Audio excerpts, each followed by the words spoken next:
नमस्कार दोस्तों, स्वागत है आपका अपना यूट्यूब चैनल टुडे एग्जाम पर। दोस्तों, आज के इस वीडियो में हम वर्तमान में कौन किया है लेटेस्ट नियुक्तियां को देखेंगे जो सारे इंपॉर्टेंट है। दोस्तों, जैसे कि अभी आरआरबी ग्रुप डी की एग्जाम चल रही है, हर शिफ्ट में इस टॉपिक से एक न एक क्वेश्चन करंट अफेयर के फॉर्म में जरूर पूछे जाते हैं। इसी को देखते हुए मैंने ये वीडियो बनाने का निर्णय लिया है। तो चलिए दोस्तों शुरू करते हैं। और दोस्तों, अगर अच्छा लग जाए तो एक लाइक जरूर कर दीजिएगा। तो यहाँ पे पहला प्रश्न है, वर्तमान में राष्ट्रीय मानवाधिकार आयोग के अध्यक्ष कौन है? तो राष्ट्रीय मानवाधिकार आयोग के अध्यक्ष जो है अरुण कुमार मिश्रा है और ये 8वें नंबर के अध्यक्ष हैं। चलते हैं आगे, अगला प्रश्न देख लेते हैं। अगला प्रश्न है, वर्तमान में राष्ट्रीय अल्पसंख्यक आयोग के अध्यक्ष कौन है? तो अल्पसंख्यक जो आयोग के अध्यक्ष हैं ये हैं इकबाल सिंह लालपुरा। थोड़ा सुपर फास्ट चलेंगे हम। वर्तमान में रेलवे बोर्ड के चेयरमैन तथा सीईओ कौन है? तो वर्तमान में रेलवे बोर्ड के चेयरमैन और सीईओ जो है ये विनय कुमार त्रिपाठी है। सेबी के प्रथम महिला अध्यक्ष कौन बनी? SEBI security exchange board of India, मुख्यालय मुंबई, शेयर बाजार से संबंधित प्रतिभूतियों का बाजार की देखरेख करता है। तो इसकी प्रथम महिला अध्यक्ष बनी है ये है माधवीपुरी बुच। अगला प्रश्न है, वर्तमान में केंद्रीय प्रत्यक्ष कर बोर्ड का अध्यक्ष कौन है? जो डायरेक्ट टैक्सेस हैं इनके जो अध्यक्ष हैं, पहले महापात्रा थे, अब कौन है? नितिन गुप्ता। तो अगर एग्जाम में आता है तो महापात्रा को नहीं मारना, नितिन गुप्ता को मारना अगर वर्तमान की बात करें तो। अगला एक प्रश्न है कि वर्तमान में अप्रत्यक्ष कर जो है, अभी आपने डायरेक्ट कर देखा तो नितिन गुप्ता था, अब इनडायरेक्ट कर देखेंगे अप्रत्यक्ष कर, तो ये है विवेक जौहरी। विवेक जौहरी जो है इनके अध्यक्ष हैं इनडायरेक्ट टैक्सेस के। अगला प्रश्न है, वर्तमान में नीति आयोग के सीईओ कौन है? तो नीति आयोग के सीईओ जो हैं ये परमेश्वरन है। ये क्वेश्चन काफी इंपॉर्टेंट रहेगा आने वाले शिफ्ट के लिए। नीति आयोग को जो 3 जो मुख्य अधिकारी होते हैं, एक तो अध्यक्ष होते हैं, अध्यक्ष तो डायरेक्ट भारत के प्रधानमंत्री जो रहते हैं तत्कालीन वही होते हैं, तो इनको याद रखने की जरूरत नहीं है। दूसरा होता है उपाध्यक्ष। उपाध्यक्ष है सुमन बेरी जो राजीव कुमार का स्थान लिया है, और जो सीईओ है ये अमिताभ कांत का स्थान लिया है परमेश्वरन। तो आपको अभी लेटेस्ट परमेश्वरन है, इससे पहले कौन थे? अमिताभ कांत। नीति आयोग की स्थापना कब होती है? 2015 में। किसका स्थान लिया है? योजना आयोग का। तो इतना बात आपको याद रखना है नीति आयोग के रिलेटेड में। एक प्रश्न है, वर्तमान में यूपीएससी का नया अध्यक्ष कौन है? तो यूपीएससी का अध्यक्ष जो है ये मनोज सोनी बने हैं। UPSC union public service commission. राष्ट्रीय महिला आयोग के अध्यक्ष कौन है? तो राष्ट्रीय महिला आयोग के अध्यक्ष रेखा शर्मा। इंपॉर्टेंट रहेगा किसी भी एग्जाम के दृष्टिकोण से राष्ट्रीय महिला आयोग, तो इसके अध्यक्ष कौन है? रेखा शर्मा। 7वें पे कमीशन के अध्यक्ष कौन है? तो 7वें पे कमीशन जो है अशोक कुमार माथुर इनके अध्यक्ष हैं। 15वें वित्त आयोग के अध्यक्ष कौन है? नंद कुमार सिंह, शॉर्ट में इसे एनके सिंह कहते हैं। यूपी के कोई एक राज्य स्तर के एग्जाम में इनका फुल नाम पूछा गया था, इसीलिए हमने यहाँ एनके सिंह न लिख के नंद कुमार सिंह लिख दिया है कि आप भी जानिए इनका पूरा नाम नंद कुमार सिंह है। और 18 तारीख वाले जो ग्रुप डी की एग्जाम चल रहे हैं उसके सेकेंड शिफ्ट में पूछा गया कि इनका कार्यकाल कब तक है? तो इनका कार्यकाल 2026 तक है। राष्ट्रीय पिछड़ा वर्ग के अध्यक्ष कौन है? तो भगवान लाल सहनी है। इसके बारे में थोड़ा मैं और जानकारी दे दूं आपको वित्त आयोग के बारे में। वित्त आयोग के अध्यक्ष का गठन नियुक्ति कौन करता है? राष्ट्रपति करता है। कितने वर्ष के लिए? 5 वर्ष के लिए। और वित्त आयोग का गठन आर्टिकल किस में दिया गया है? तो 280 में दिया गया। तो आपको ये बात भी ध्यान रखना है, अनुच्छेद 280 जो है वित्त आयोग से संबंधित है।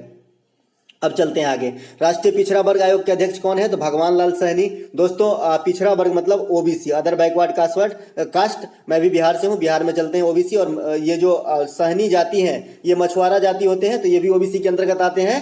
तो बिहार से आप याद रखिएगा कि जो ओबीसी के जो अध्यक्ष है ना ओबीसी ही है, तो भगवान लाल सहनी है। तो इस प्रकार से आपको रिलेट करके याद रख सकते हैं। उसके बाद जो एससी वर्ग हैं इसके विजय संपला है, और जो एसटी वर्ग हैं वो चौहान साहब हैं। ऐसे याद रख सकते हैं कि जो एसटी वर्ग है पृथ्वीराज चौहान है, क्योंकि जो सबसे एससी और एसटी में जो है एसटी को नीचे समझा जाता है, थोड़ा लो होती है, तो जो सबसे लो है उसकी जो है अध्यक्ष चौहान है। ऐसा याद भी आप रख सकते हैं। तो ये तीनों जो है क्वेश्चन काफी काम के हैं, काफी बार एग्जाम में घुमा फिरा के आते हैं, क्योंकि यहाँ पे कंफ्यूज होने की संभावना ज्यादा होती है। एक प्रश्न यहाँ पे, वर्तमान में भारत के उपराष्ट्रीय सुरक्षा सलाहकार कौन है? राष्ट्रीय सुरक्षा सलाहकार अगर पूछा जाए तो अजीत डोभाल। अजीत डोभाल ये काफी फेमस कैरेक्टर है, इसीलिए मैंने इनको नहीं रखा इस वीडियो में। मैंने विक्रम मिश्री को रखा है क्योंकि ये उपराष्ट्रीय सुरक्षा सलाहकार है, ये पूछे जाने की संभावना है। वर्तमान में सीबीएसई के महानिदेशक कौन है? सीबीआई के। तो सीबीआई के महानिदेशक जो है सुबोध कुमार जायसवाल है। सीबीआई का गठन भी पूछा जाता है तो 1953 2053 में सीबीआई का गठन हुआ था। तो ये बात भी आपको ध्यान रखना है। एक प्रश्न यहाँ पे है, वर्तमान में भारत के मुख्य सूचना आयुक्त कौन है? सूचना आयुक्त यशवर्धन कुमार सिन्हा है। भारत के वर्तमान में आईबी के जो हेड हैं इंटेलिजेंस ब्यूरो के, ये कौन है? तपन कुमार डेका। अगर आप एसएससी की तैयारी करते हैं तो एसएससी भी इनका जो है अलग से एग्जाम करवाता है आईबी के लिए, आप जानते ही होंगे। तो इनका जो भी प्रमुख है ये है तपन कुमार डेका। ये किसका स्थान लिया? अरविंद कुमार का। तो ये बात आपको ध्यान रखना है। चेयरमैन ऑफ नीति आयोग, तो नीति आयोग के अध्यक्ष कौन होते हैं? प्रधानमंत्री होते हैं, पहले ही बता दिया, नरेंद्र मोदी। साथ ही साथ राज्यसभा के अध्यक्ष कौन होते हैं? उपराष्ट्रपति होते हैं। तो ये दोनों क्वेश्चन आपको याद रखना है। साथ ही साथ प्रधानमंत्री जो है अंतर्राज्यीय परिषद के भी अध्यक्ष होते हैं, अंतर्राज्यीय परिषद के अध्यक्ष होते हैं। ये काफी गुड क्वेश्चन है, आपको ध्यान रखना है। अंतर्राज्यीय परिषद के अध्यक्ष कौन होते हैं? प्रधानमंत्री होते हैं। वर्तमान में नीति आयोग के उपाध्यक्ष कौन है? सुमन बेरी। किसका स्थान लिया है? राजीव कुमार का स्थान लिया है। चलते हैं अगला प्रश्न देख लेते हैं। वर्तमान में स्टाफ सिलेक्शन कमीशन यानी एसएससी के अध्यक्ष कौन है? एस किशोर हैं। वर्तमान में एनसीईआरटी के अध्यक्ष कौन है? तो ये दिनेश प्रसाद सकलानी, प्रोफेसर दिनेश प्रसाद सकलानी जो है एनसीईआरटी के अध्यक्ष बने हैं। वर्तमान में सीबीएसई जो बोर्ड होते हैं इनके अध्यक्ष कौन है? तो पहले थे विनीत जोशी, अब बन गए हैं निधि छिब्बर। कौन? निधि छिब्बर जो है सीबीएसई के अध्यक्ष हैं। अब यहाँ से कहानी स्टार्ट होती है, ये काफी इंपॉर्टेंट है, ये आपको जरूर याद रखना है। ऊपर वाला याद रखो ना रखो। इसरो के अध्यक्ष कौन है? तो इसरो के अध्यक्ष एम सोमनाथ है, ये एस सोमनाथ है। इससे पहले कौन थे? तो के सिवन थे। के सिवन का इन्होंने स्थान लिया है। के सिवन को रॉकेट मैन ऑफ इंडिया कहा जाता है, missile man of India APJ Abdul Kalam साहब को, और रॉकेट मैन ऑफ इंडिया के सिवन को, टाइगर मैन ऑफ इंडिया जो है श्रृंखला को, कैलाश श्रृंखला को, water man of India Rajendra को, bird man of India Salim Ali को। तो इस फॉर्म में जो भी प्रश्न है आपको याद रखना है, स्टैटिक्स फॉर्म में पूछे जाएंगे और पूछे जाते हैं दोस्तों। साथ ही साथ इसरो की स्थापना पूछा जाता है 1969 में होती है। मुख्यालय कहाँ है? बंगलुरु में। कहाँ? बंगलुरु में है। तो आपको ये बात भी ध्यान रखना है।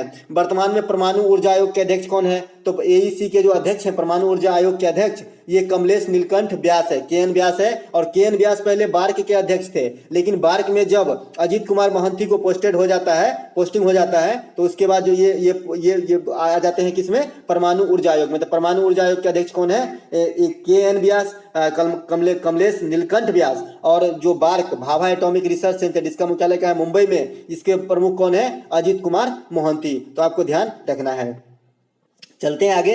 वर्तमान में डीआरडीओ के अध्यक्ष कौन है? जिस प्रकार से आप इसरो को इंपोर्टेंट मान के चलते हैं उसी प्रकार से आप डीआरडीओ को भी इंपोर्टेंट मान के चलिए, क्योंकि ये देश की रक्षा से जुड़े हुए संस्था है। तो यहाँ पे डीआरडीओ के अध्यक्ष कौन है? जे सतीश रेड्डी है। इसरो का मैं फिर से रिकॉल करवाना चाहूंगा, एस सोमनाथ है। वर्तमान में विक्रम साराभाई स्पेस सेंटर के अध्यक्ष कौन है? ये भी पूछा जाता है कि विक्रम साराभाई स्पेस सेंटर कहाँ है? तो तिरुवनंतपुरम में है। तो ये उन्नी कृष्णन नायर जो है इनके प्रमुख है। चलते हैं अगला।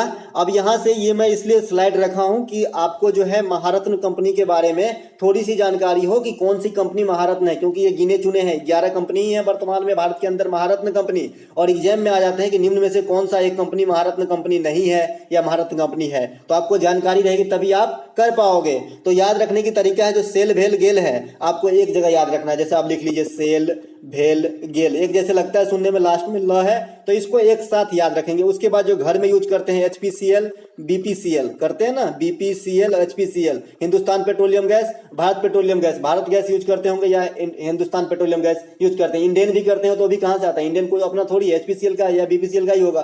तो ऐसे याद करते हैं तो 3 2 5 तो ऐसे याद हो गया। बाद बाकी एनटीपीसी बहुत विख्यात, पावर किसको नहीं चाहिए बिजली, तो एनटीपीसी 6, ओएनजीसी सबसे अधिक लाभ कमाने वाला कंपनी, तो 7 8 ऐसे याद हो जाते हैं। बाद बाकी देख लीजिए याद हो जाएगा। साथ ही साथ इनके जो अध्यक्ष हैं इनमें से आपको सेल का अध्यक्ष याद रखना है सोमा मंडल, क्योंकि ये प्रथम महिला अध्यक्ष बनी है। तो इस प्रकार की क्वेश्चन एग्जाम में आने की पूरी संभावना होती है। चलते हैं आगे। अब यहाँ से ओएनजीसी का देख लीजिए, अलका मित्तल है, क्योंकि मैं अलका मित्तल से रिलेट करके एक और क्वेश्चन आपको याद करवाऊंगा। अब ये पूरी कंपनी देख लीजिए, ओएनजीसी है, सेल है, भेल है, गेल है, आईओसीएल है, कोल इंडिया लिमिटेड है, एचपीसीएल बीपीसीएल बता चुका हूं, पीजीसी और पीएफसी विनोद कुमार सिंह है इसका, रविंद्र कुमार ढिल्लो जो है पीएफसी का है, power grid company, power finance company. चलते हैं आगे, अगला प्रश्न देख लेते हैं। वर्तमान में भारत के राष्ट्रपति कौन है? दोस्तों मैं इतना फास्ट इसलिए चलता हूं क्योंकि आप लोगों को जो है कम से कम समय लगे और अधिक से अधिक जानकारी प्राप्त हो सके। साथ ही साथ ये पीडीएफ चाहिए तो आपको टेलीग्राम पे मिल जाएगा, क्योंकि मैं वहीं पे पीडीएफ दे दूंगा, क्योंकि यहाँ पे पीडीएफ देता हूँ तो बहुत से इसके मिसयूज करने लगते हैं। वर्तमान में भारत के राष्ट्रपति कौन है? तो वर्तमान में भारत के राष्ट्रपति जो है श्रीमती द्रौपदी मुर्मू है।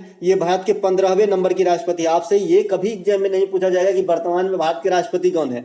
पूछा जाता है कि भारत में जो है राष्ट्रपति उसका क्रम क्या है। एनटीपीसी ले लीजिए, रेलवे की कोई भी फॉर्मेट ले लीजिए, कोई भी एग्जाम का, तो यहाँ जरूर क्वेश्चन पूछे जाते हैं इस प्रकार के, लेकिन ये नहीं कि कौन है। ये पूछा जाता है राष्ट्रपति और उपराष्ट्रपति को और प्रधानमंत्री को लेकर के कि कितनेवें नंबर के थे। 15वें नंबर के हैं। 14वें नंबर के थे राष्ट्रपति कोविंद। हो सकता है ये पूछा जाए कि राष्ट्रपति कोविंद की नंबरिंग क्या थी, तो 14वें हैं।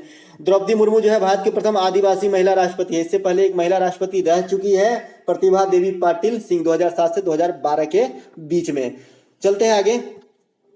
सुप्रीम कोर्ट के मुख्य न्यायाधीश वर्तमान में कौन है? तो वर्तमान में जो है एनवी रमना साहब, 48वां, वही है सीजीआई, लेकिन 26 अगस्त को इसकी कार्यकाल हो जाएगी समाप्त। उसके बाद आ जाएंगे यूयू ललित जो है चीफ जस्टिस ऑफ इंडिया हो जाएंगे। सुप्रीम कोर्ट की स्थापना कब होती है? 1950 में। कहाँ है? दिल्ली में है। वर्तमान में भारत के महान्यायवादी कौन है? तो अटर्नी जनरल ऑफ इंडिया जो है ये के वेणुगोपाल है। अटर्नी जनरल ऑफ इंडिया की नियुक्ति किसके द्वारा? राष्ट्रपति के द्वारा किया जाता है। इसकी कार्यकाल कितने होते हैं? 6 या 65 वर्ष से पहले तक की उम्र में। अब इसके मैं एक क्वेश्चन और बताना चाहूंगा कि राज्य सरकार में अभी 22 जुलाई की प्रथम शिफ्ट में पूछा गया क्वेश्चन है कि राज्य स्तर पर सबसे बड़ा विधिक अधिकारी कौन होता है? तो महाधिवक्ता जो है राज्य स्तर पे सबसे बड़ा विधि अधिकारी होता है महाधिवक्ता। तो जो है ये आपका यो भी ध्यान रखना है। और इसकी महाधिवक्ता की नियुक्ति कौन करता है? राज्य के राज्यपाल करता है। जिस प्रकार केंद्र में अटर्नी जनरल, उसी प्रकार जो है एडवोकेट जनरल राज्य में, आपको याद रखना है। अगला प्रश्न है सोलिसिटर जनरल ऑफ इंडिया वर्तमान में कौन है? तो ये पूछ दिया गया है, तुषार मेहता। तो ये पूछ दिया गया था कि सोलिसिटर जनरल ऑफ इंडिया कौन है? तुषार मेहता है। अगला प्रश्न है राज्यसभा का अध्यक्ष कौन होता है? मैंने बताया जो तत्कालीन उपराष्ट्रपति होते हैं, तो वर्तमान उपराष्ट्रपति साहब कौन है? जयदेव धनखड़ साहब हैं। इससे पहले ये वेस्ट बंगाल के राज्यपाल थे। अभी जो है उपराष्ट्रपति बनाए गए एम वेंकैया नायडू साहब का स्थान इन्होंने लिया है। चलते हैं आगे। वर्तमान में भारत के राज्यसभा के उपाध्यक्ष कौन है? ये पूछे जाएंगे। हरिवंश नारायण सिंह, VVI कर लीजिएगा, राज्यसभा के उपाध्यक्ष है।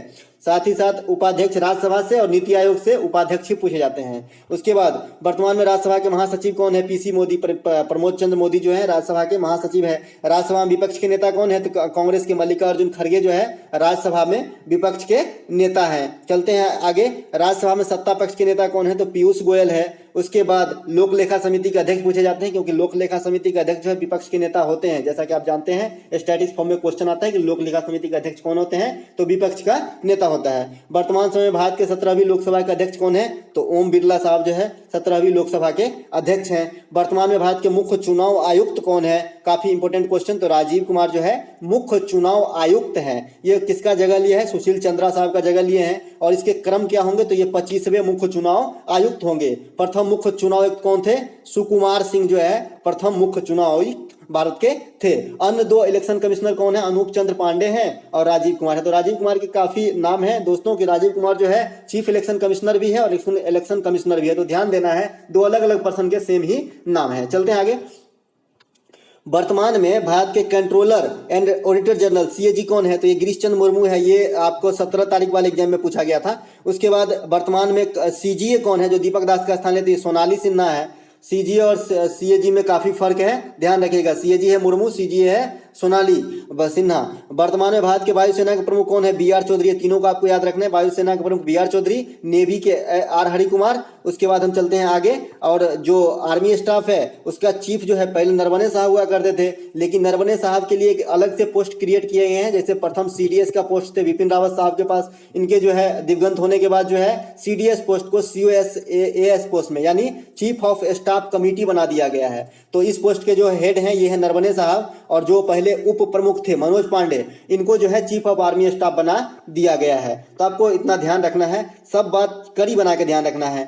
ट्राई के अध्यक्ष कौन है? तो ट्राई के अध्यक्ष जो है PD वगेला है। ट्राई का फुल फॉर्म पूछा जाता है telecom regulatory authority of India, ये दूरसंचार नियामक प्राधिकरण। अगला एक प्रश्न है नहाय, ये नेशनल हाईवे से संबंधित जो है संस्था है नहाय, और नहाय का अध्यक्ष कौन है? अलका उपाध्याय। अभी मैंने आपको बताया था कि ONGC का अध्यक्ष देख लीजिए, मैं रिलेट करके बताऊंगा। ONGC का अध्यक्ष था अलका मित्तल थी। कौन थी? अलका मित्तल। और ये नहाय का कौन है? अलका उपाध्याय। तो आपको ये दोनों एक ही साथ याद रखना है। चलते हैं आगे। UGC का अध्यक्ष कौन है? SSC एसएससी एमटीएस 18 तारीख सेकेंड शिफ्ट में पूछा गया था ये क्वेश्चन। एसएससी यूजीसी के अध्यक्ष कौन है? तो ये एम जगदीश कुमार जो है यूजीसी के अध्यक्ष हैं। यूजीसी का फुल फॉर्म पूछा जाता है यूनिवर्सिटी ग्रांट कमीशन, विश्वविद्यालय अनुदान आयोग। अगला एक प्रश्न है, वर्तमान में संगीत नाटक अकादमी के प्रेसिडेंट कौन है? तो ये शेखर सेन है। वर्तमान में ललित कला अकादमी के प्रेसिडेंट कौन है? तो उत्तम पछराने हैं। अब मजे की बात यह है कि दोनों की जो है मुख्यालय, संगीत नाटक अकादमी और ललित कला अकादमी, दोनों के मुख्यालय जो है दिल्ली के अंदर है। आपको ये बात ध्यान रखना है।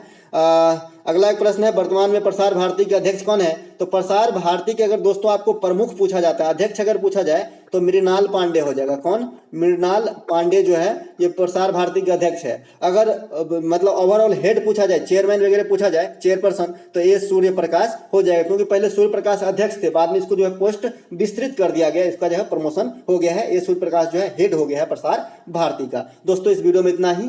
आशा करता हूं कि आने वाले एग्जाम में यहाँ से क्वेश्चन जरूर पूछे जाएंगे। अच्छे से देख लीजिएगा, साथ ही साथ पीडीएफ भी देख लीजिएगा, और अच्छा लगे तो एक लाइक जरूर कीजिएगा, साथ ही साथ अपने दोस्तों में शेयर कर दीजिएगा और हमें सपोर्ट कीजिएगा।